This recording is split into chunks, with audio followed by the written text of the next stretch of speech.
과일 식사는 이제 여러모로 이렇게 설명해도 저렇게 설명해도 가장 이상적인 아침 식사가 될 수가 있습니다. 아침에 과일 드시게 되면 아까 말씀드린 식이섬유나 비타민, 미네랄, 식물 영양소, 수분 외에도 바로 효소가 보충이 된다는 것이 매우 중요합니다. 네, 과일 자체가 살아있는 상태이기 때문에 생과일로 먹었을 경우에는 인체에 부족한 효소를 보충해 줍니다. 여러분들이 잘 알고 있는 것처럼 파인애플을 우리가 고기를 재울 때 파인애플이나 키위를 사용하잖아요. 단백질을 빠르게 분해해서 소화를 돕기 때문인 거죠. 그냥 한 것보다 고기가 훨씬 부드럽고 소화가 잘 됩니다. 이런 원리가 되겠습니다. 그래서 아침에 효소를 보충하는 식사, 효소 낭비가 아니라 보충하는 식사로 아침 과일 식사 500g을 권해드리고, 당이 있어서 걱정스러운 분들은 블루베리, 키위, 사과, 토마토 이런 것들을 드시면 되겠습니다. 두 번째는 점심에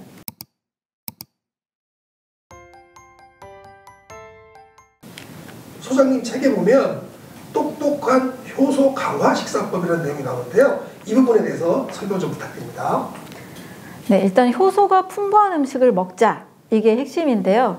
그럼 과연 효소가 풍부한 음식은 무엇이냐? 이렇게 여쭌다면 역시 항상 제가 강조하는 신선한 음식입니다. 효소는 바로 살아있는 상태를 의미하기 때문에 아침에 신선한 음식으로 꼭 먹어야 하는 것. 네, 역시 또 과일 식사가 되겠습니다.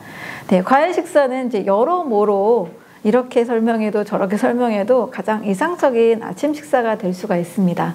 아침에 과일 드시게 되면 아까 말씀드린 식이섬유나 비타민, 미네랄, 식물 영양소, 수분 외에도 바로 효소가 보충이 된다는 것이 매우 중요합니다.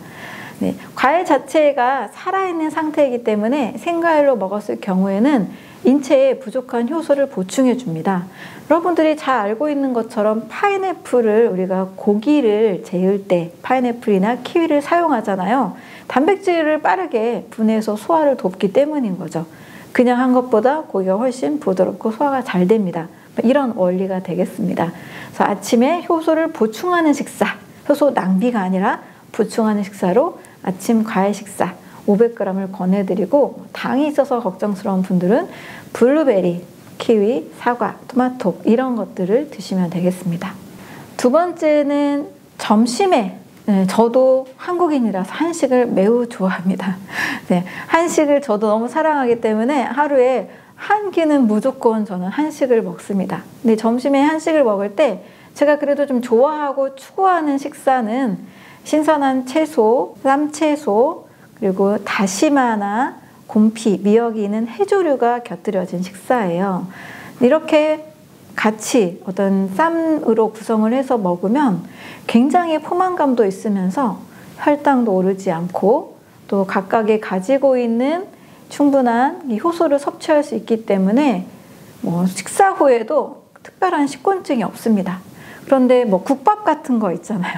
또는 아구찜, 해물찜 이렇게 좀 과하게 먹으면 반드시 식곤증이 생기더라고요, 저도.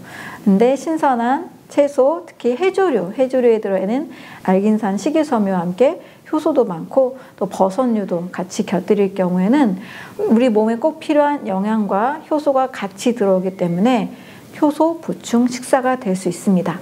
그래서 너무 많은 양이 아니어도 괜찮으니까요. 이렇게 조그마한 접시에 양배추와 미역이나 곰피, 다시마 이런 것들을 같이 쌈으로 곁들이신다면 굉장히 효소가 보충되는 식사가 될 수 있습니다. 네, 세 번째로는 우리 간식도 챙기지 않으면 좀 서운하잖아요. 네, 간식으로 사무실에서 일하는 분들은 책상 위에 초콜릿이나 사탕, 과자, 비스켓, 쿠키 이런 게 있기가 쉬운데요. 이것을 견과류 접시로 한번 바꿔보시면 좋을 것 같아요. 네, 견과류는 어떤 특징이 있냐면 정말 빠른 시간 안에 굉장히 포만감을 줍니다. 견과류는 탄수화물도 있고 특히 단백질과 지방이 같이 있는데요. 오후 한 4시쯤 되면 좀 적당히 좀 출출해지잖아요. 이럴 때 과자를 먼저 짚지 마시고 꼭 견과류, 산패되지 않은 상태, 신선한 견과류를 잘 준비해서 먹는다면 견과류 자체가 또 살아있는 형태이기 때문에 효소 섭취도 되면서 좋은 지방과 단백질까지 같이 섭취하실 수가 있습니다. 대신 어떤 분들은 땅콩을 견과류로 알고 계시고 요즘 땅콩 버터 과일에 같이 먹는 거 많이 유행하는데 저는 땅콩을 절대 추천하지 않습니다. 네, 땅콩은 견과류가 아닙니다. 땅콩은 콩과 식물입니다. 땅 속에서 났잖아요.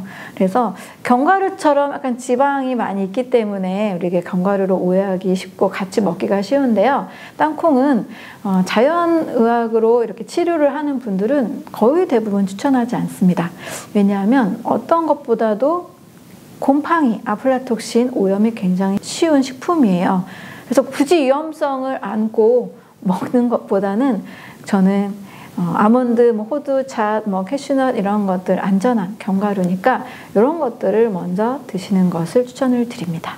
그리고 네 번째는 효소를 보충하는 저녁 식사로 식전에 이거 해보시면 굉장히 소화도 잘 되고 좋습니다. 먼저 블루베리나 사과나 토마토, 과일 한 100g, 150g 정도를 먼저 드시는 것이 좋습니다. 블루베리나 사과, 토마토 이런 거를 먼저 드시면 이 자체가 효소 보충이거든요.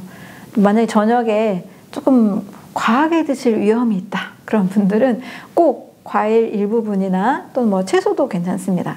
샐러리 스틱, 당근 스틱 이런 거 좀 준비하셔서 방울토마토 몇 개라도 먼저 드시면 이거 과일과 채소에 들어있는 효소 성분이 식사 중에 먹는 소화도 돕고 과식도 막아줍니다.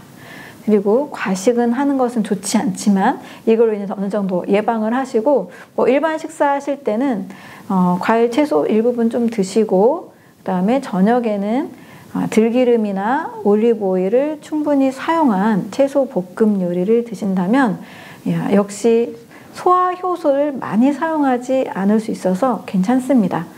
들기름, 올리브 오일의 경우 지방이긴 하지만 복합 필수 지방산이 많아서 우리 몸이 부담이 될 만큼 지방이 그렇게 소화가 더디진 않습니다. 다만 견과류나 기름 요리를 먹었을 때 너무 소화가 안 된다 하시는 분도 가끔 계십니다. 이런 분들의 경우에는 이제 담석이 있어서 담낭을 제거했다거나 간 문맥에 좀 담석들이 있을 가능성도 있기 때문에 이런 것들을 좀 점검하시고 담즙 분비가 잘 안 될 때 지방 소화가 좀 더딜 수 있습니다. 그래서 담즙 생산이나 또 담석 있는 분들은 좀 조금씩 천천히 드시는 방법으로 하신다면 조금 더 잘 식사를 하실 수가 있습니다. 그래서 이와 같은 방법으로 우리가 아침, 점심, 간식, 저녁 식사에 신선한 음식, 과일, 채소, 견과류를 좀 적정하게 활용하신다면 효소 낭비가 그렇게 심하지 않고 노화를 느리게 할 수 있는 식사가 되겠습니다.